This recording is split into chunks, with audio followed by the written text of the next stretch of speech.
মুসা আলাইহিস সালাম মনে মনে ভাবলেন, লাঠি দিয়ে পানিতে পারে দিলি কি? এটা বুঝে আসুক আর না আসুক, এটা আল্লাহর হুকুম। মুসা আলাইহিস সালাম আর ভাবলেন না, দিলেন পাপ ভারী পানির মধ্যে। সবাই কই, মুসা এই কি ফাজলামি শুরু করলাম? পিছনে ফেরাউন, সামনে নীল, জানু কই এটাই না কইবা, তুমি পানি থেকে বাইরা। এটা আমার আল্লাহর হুকুম, জোরে বল সুবহান। এটা আমার আল্লাহর হুকুম। যেই মাত্র মুসা আলাইহিস সালাম বাড়ি দিলেন পানিতে, জাহিরি অবস্থা লাঠি দিয়ে বাড়ি দিছে, কি হবে? দেখলেন যে বাড়ি দেওয়ার পরে বনি ইসরায়েলের 12টা গোত্র নীল নদের মধ্যখান দিয়া পানি ফাইরা 12টা রাস্তা হয়ে গেছে। আস্তে কোন বাড়ির যে কে বানাইছে রাস্তা? আপনারা মহিষকালী থেকে কক্সবাজার যাইতে এই সাগরের মাঝখান দিয়া রাস্তা বানানোর ক্ষমতা আল্লাহর আছে না নাই? একটা সময় মহিষকালী তো এই স্পিরিট বোটার লঞ্চ ছাড়া অনেকগুলো রাস্তা ছিল। এখন রাস্তা হয়েছিনি, এখন আর দ্বীপের মাঝখানে মহিষকালী বলে, এখন রাস্তার লোকের সংযোগ, বাংলাদেশের লোকের সংযোগ হয়ে গেছে। করছে কে এটা বলেন? জোরে বলেন কে? আল্লাহ করছে। মুসা আলাইহিস সালাম বাড়ি দিলেন, 12টা রাস্তা হয়ে গেল। মুসা আলাইহিস সালাম বলে, এই 12 গোত্র, প্রত্যেক গোত্রের নাম লেখা আছে, যেই গোত্রের নাম লেখা আছে ওই গোত্র ওই রাস্তা দিয়ে চলো। কারণ কেউ ধাক্কা লাগার দরকার নেই, কারণ রাস্তা খুব দ্রুত চলতে হবে। চিপা একটা রাস্তা হইলে চলতে পারবে 10 জন, যদি হয় 100 জন, ধাক্কা ধাক্কি লাগবে না। এই জন্য 12 গোত্রের জন্য 12 রাস্তা ক্লিয়ার, একবারে চলছে। মাঝখানে চলে গেছে ফেরাউন সৈন্য দল নিয়ে উপস্থিত। দেখে নদীর মাঝখানে রাস্তা। ফেরাউন বলে চালাক, তোমরা নামো। ফেরাউন দাঁড়ায় রয়েছে, এটা কোন যে রাস্তা যদি আবার এটা মিলা যায়, যদি নাই থাকে এ দাঁড়ায় রয়েছে, সবার গেছে নামছে, সত্য নামছে। তা আল্লাহ তাআলা ফেরাউনকে কেমনে নামাইব? এই ক্ষমতা আছে না নাই? আছে। ফেরাউন যেই ঘোড়ার গাড়িতে চড়ে আসছিল, এটি ছিল বেডা, পুরুষ, মরদ ফোয়া। আল্লাহ তাআলা জিবরাইলকে, জিবরাইল মরদ ফোয়া ছাগলে কাল্লাইগা মাইয়া ফো আল্লাহ, জান্নাত থেকে একটা সুন্দরী ঘুড়ি নিয়ে যাও, নীল নদের মাঝখানে দাঁড় করায় দাও। ফেরাউনের ঘোড়ার নজর যেদিকে, ওই দৃষ্টি বরাবর ওই ঘুরিয়ে না লাগাও, বেডি ঘুরাই না লাগাও। জিবরাইল আলাইহিস সালাম জান্নাত থেকে সুন্দরী বেডি ঘোড়া নিয়ে নীল নদের মাঝখানে হাজির। যেই মাত্র ফেরাউনের এই বেটা ঘোড়া, বেডি ঘোড়া দেখলো, লাফাইতে শুরু করলো। ফেরাউন আর কন্ট্রোল করতে পারে না, ঘোড়া এক দৌড়ে নীল নদের মাঝখানে। ওই দিক দিয়ে মুসা আলাইহিস সালাম দল নিয়ে চলে গেল ওই পারে। ফেরাউন পৌঁছে গেল মধ্যখানে। আল্লাহ তাআলা বলেন, পানি দুই দিক থেকে মিশে যাবে। সুবহানাল্লাহ। পানি কার হুকুম শোনে? পানি দুই দিক থেকে মিশে গেল, সব দুইবা মরল। ফেরাউন ডুবে আর উঠে। তো কয়, আল্লাহ তুমি তো জানো আমি তো আসলে তোমারই বান্দা, খোদা দাবি করছি, এটা মানুষের দেখাবার জন্য, আমারে মাফ করে দাও। মাফ চাওয়া এই শব্দটা চাবে। আল্লাহ তাআলা বলে, জিবরাইল কাদা রেডি আছে, নিকা আছে, মেরা দাও, আর মাফ চাইতে পারে না। যাই হোক, লম্বা ঘটনা। ফেরাউন শেষ হয়ে গেল। নাজাহা মিন যুলমি ফিরআউন, ফিরআউনের জুলুম থেকে মুসা আলাইহিস সালামের বংশের লোকেরা নিষ্কৃতি পেয়ে গেল, এরা বেঁচে গেল, নিরাপদ হয়ে গেল। তাফসীরের কিতাবে লেখে, এরপরে মুসা আলাইহিস সালামদেরকে নিয়ে আবার মিশরে ফিরে আসছিলেন। আবার কোন কিতাবে রেখে ফিরে আসে নাই, এরা ওই জায়গায় নীল নদের ওই পারে ছিলেন। যখন দেখলো ফেরাউনের ইতি শেষ হয়ে গেছে, ফেরাউনের ইতিহাস পৃথিবী থেকে মুছে গেছে, এরা সবাই মুসা আলাইহিস সালামের ধারস্থ ছিলেন। এসে বললেন, মুসা আমরা বুঝছি আল্লাহ তাআলা যে একজন আছে, এতদিন তোমার উপরে ঈমান এনেছিলাম হক্কুল ইয়াকিন, এখন আইনুল ইয়াকিন হয়ে গেছে। তুমি বলো তোমার খোদারে আমাদের জন্য একটা নির্দিষ্ট ধর্ম দিতে, একটা ধর্ম গ্রন্থ দিতে, যেটা আমরা পড়ব, পাঠ করবে, সে অনুযায়ী চলবো। মূসা আলাইহিস সালাতু ওয়াস সালাম আল্লাহর দরবারে দরখাস্ত করলেন, আল্লাহ আমার কওম এখন তোমার তাওহীদে পুরোপুরি ভাবে বিশ্বাসী, আল্লাহ তুমি তাদের জন্য একটা ধর্মগ্রন্থ দাও। আল্লাহ তাআলা বলে, মূসা তুমি তুর পাহাড়ে চলে আসো। মূসা আলাইহিস সালাম তুর পাহাড়ে চলে গেলেন। আল্লাহ তাআলা বললেন, মূসা তুমি এখানে 30 দিন রোজা রাখবা আর ইবাদতের মধ্যে থাকবা, নট বাড়ি, নট বিবি, কোন জায়গায় যেতে পারবা না। 30 দিন রোজা, 30 দিন ইবাদত। মূসা আলাইহিস সালাতু ওয়াস সালাম দিনে রোজা, রাতে ইবাদত, 30 দিন। মূসা আলাইহিস সালাম দেখলেন প্রত্যেক দিন রোজা ভাঙ্গার একই সময় আল্লাহ তাআলা বলেন, মূসা ইফতার করো, ইফতার করো, রোজা ভাঙ্গো। তো যেদিন 30 দিন হইল, মূসা আলাইহিস সালাম বলে, প্রত্যেক দিনে তো আল্লাহ একই সময় আমার ইফতার করতে কয়, আজকে তো দিন পুরো হয়ে গেছে, এখন আর অপেক্ষা করে লাভ নেই, রোজা ভেঙে ভালো। মাদ্রাসা ছুটি হইলে মসজিদে এলান করে, যাও তোমাদের ছুটি। কিছু কিছু বলা নাই, মাদ্রাসা বাড়ির কথা এমন ভাবে মনে পড়ে, উস্তাদের কাছে বলার কথা ভুলে যায়, কখন খালি বাড়ি যাইব দৌড়, উস্তাদে দেখা আমার কাছে মুসাফা করলি না, তো হুজুর বাড়িতে যাবো, ভুলে গেছি গা। তো হুজুর মারে না, এসব আদর করে, আরে আমার লোকে দেখা না করে গেলে মনটা খারাপ লাগে। তো মূসা আলাইহিস সালাম ইফতার করে নিলেন। এই দিন আর আল্লাহর হুকুমের অপেক্ষা করেন নাই, আজকে তো শেষ, 30 দিন পুরো হয়েছে, এখন কিতাব দিবে, আমি নিয়ে আমার উম্মতের কাছে যাব। বিরক্ত হইতেছে না? হ্যাঁ, বিরক্ত হইলে বললেন, আমি একটা কথা বুঝাবার জন্য এটা বলতেছি। মূসা আলাইহিস সালাম কে আল্লাহ তাআলা বললেন, মূসা এত তাড়াহুড়ো করলা, আমি তো মাত্র বলতেছিলাম ইফতার করার, তুমি করে ফেলাই না।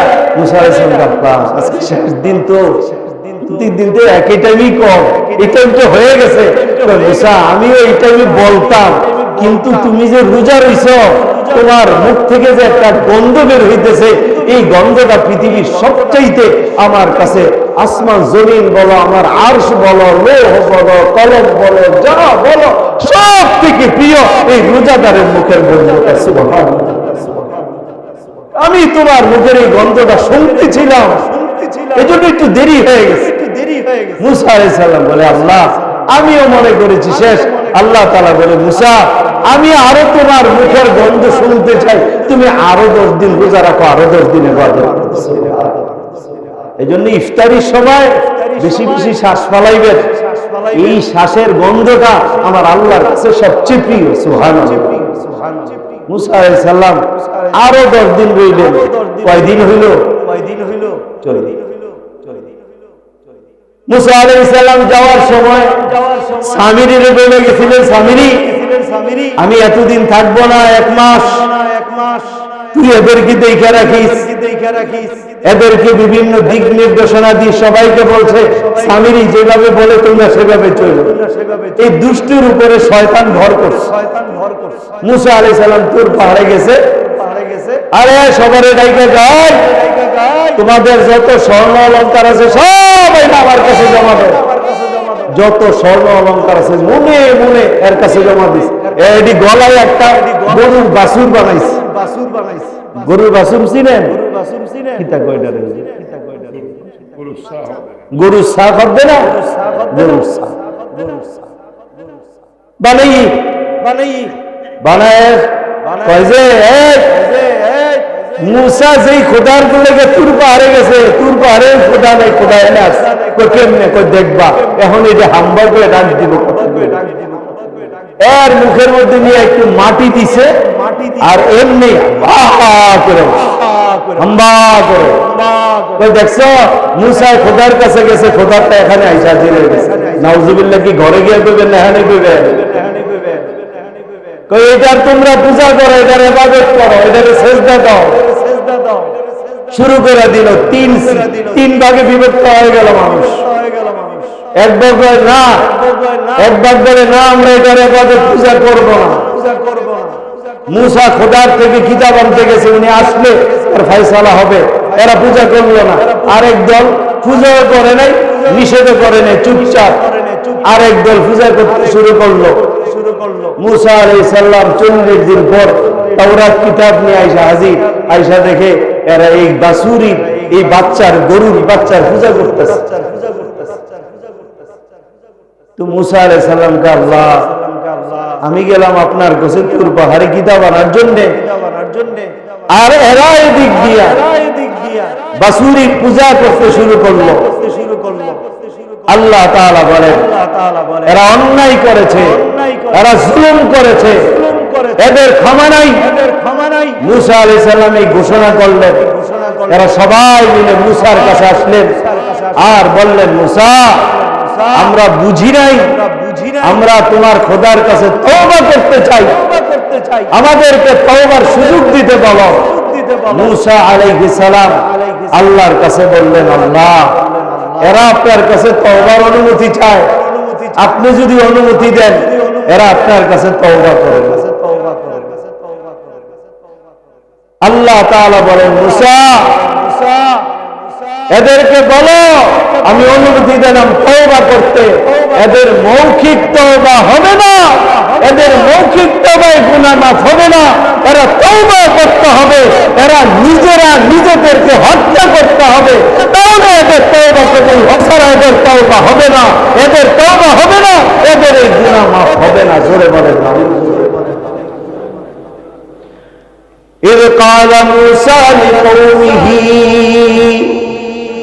يا قوم إنكم ظلمتم باتخاذكم العجل فتوبوا إلى بارئكم فاقتلوا أنفسكم ذلكم خير لكم عند بارئكم فتاب عليكم إنه هو التواب الرحيم। মুসা আলাইহিস সালাম বললেন, ওরে আমার কওম, তোমরা তোমাদের নিজেদের উপরে জুলুম করেছ, এই বাছুরিকে তোমরা মাবুদ বানায়া, এই মাসুদান বাছুরিকে বাছুরির ইবাদত করিয়া, সুতরাং এখন তোমরা তওবা করো, তোমাদের মৌখিক তওবায় গুনাহ মাফ হবে না।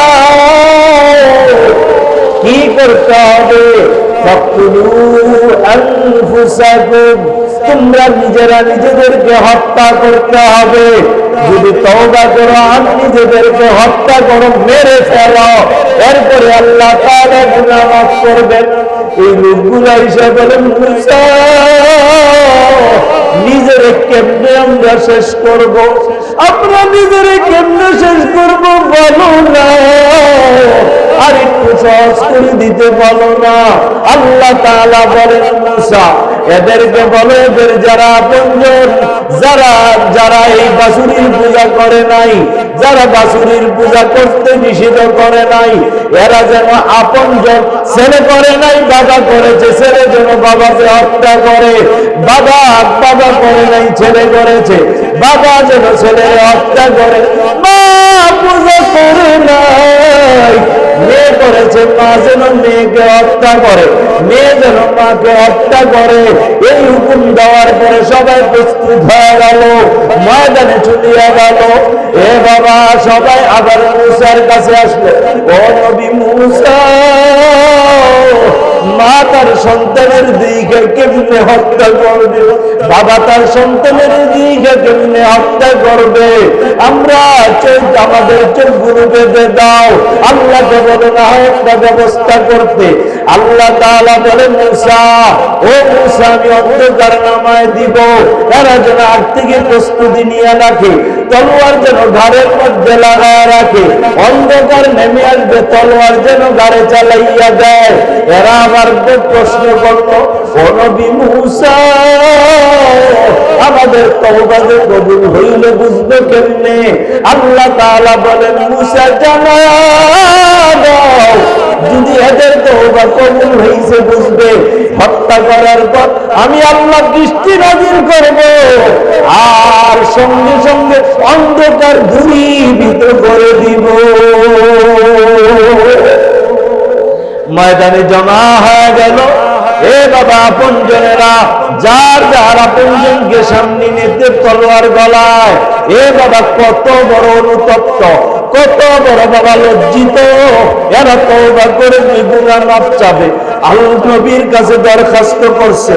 এ বাবা সে অন্ধকার নেমে আসলো, সবার বাবা গর্দান ফলাইয়া দেওয়া হলো, কেটে দিল, ময়দান রক্তে রঞ্জিত হয়ে গেল, লাশের স্তূপ পড়ে গেল, বৃষ্টি নাজিল হলো, অন্ধকার চলে গেল, আলো চলে আসলো, রক্ত ধুয়ে গেছে, রক্তগুলি ধুয়ে গেল, লাশগুলি বেঁচে গেল। বাবা এ বাবা বুঝাইতে চাইলাম মূসা নবীর উম্মতেরা অন্যায় করেছে, আমি আর তুমিও তো অন্যায় করি।